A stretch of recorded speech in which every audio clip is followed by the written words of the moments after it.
What I'm going to do here is a short tutorial on using auxiliary tracks for reverb, echo. You can actually do parallel compression in here as well, but that's more of an advanced technique. Basically, starting off, I've got a little track in here. Nothing special.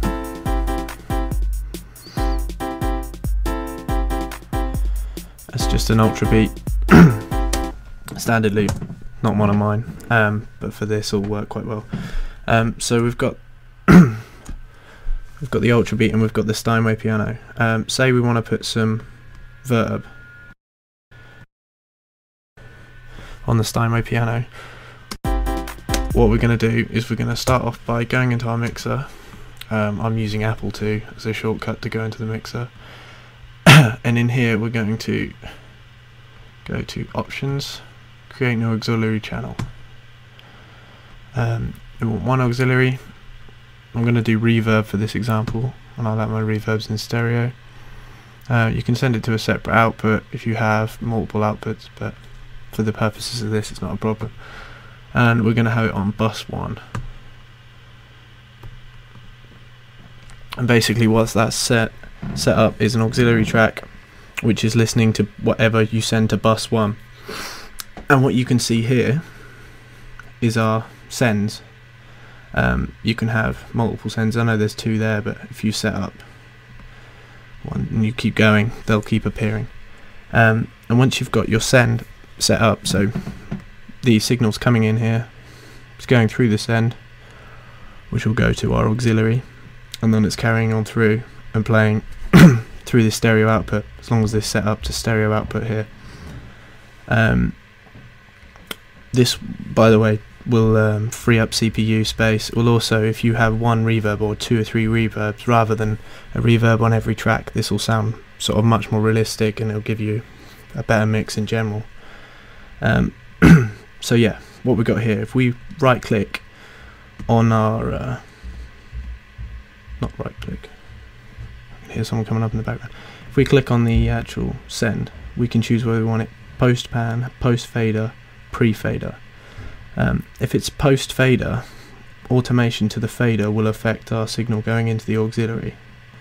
We want it pre fader, generally speaking, so our reverb is in no way affected by our actual levels, so we can automate the dry signal as much as we want independently from the wet signal. And then this here is the dial of how much you want to send. This is going to be impossible because there's too many people in my house, but still. So we choose how much you want to send in this section here. And the brilliant thing about this is you can have multiple reverbs, multiple instruments going to the same verb, but with varying amount of reverb. So when I play it, you can see that it's actually coming into the auxiliary. I mean, at the moment there's no reverb, but it's coming into the auxiliary.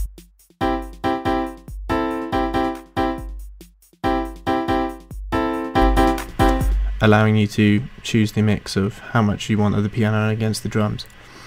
But again, we'll get rid of the drums for now because we don't want reverb on the drums. So we'll go in here and we'll pick our verb.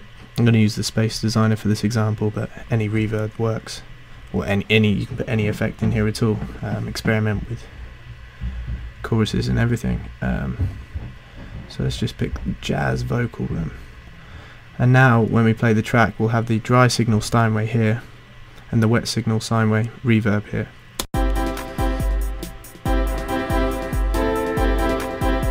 And what we can actually do is we can choose our wet and dry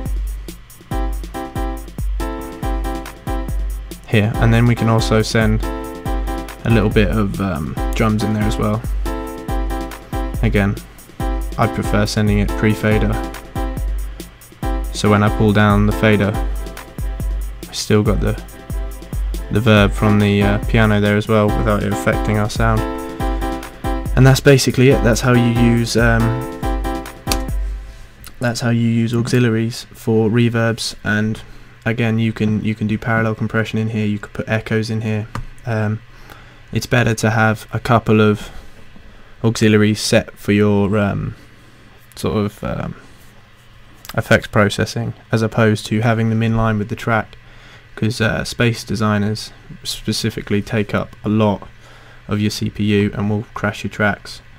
So that's my short tutorial. Give it a try.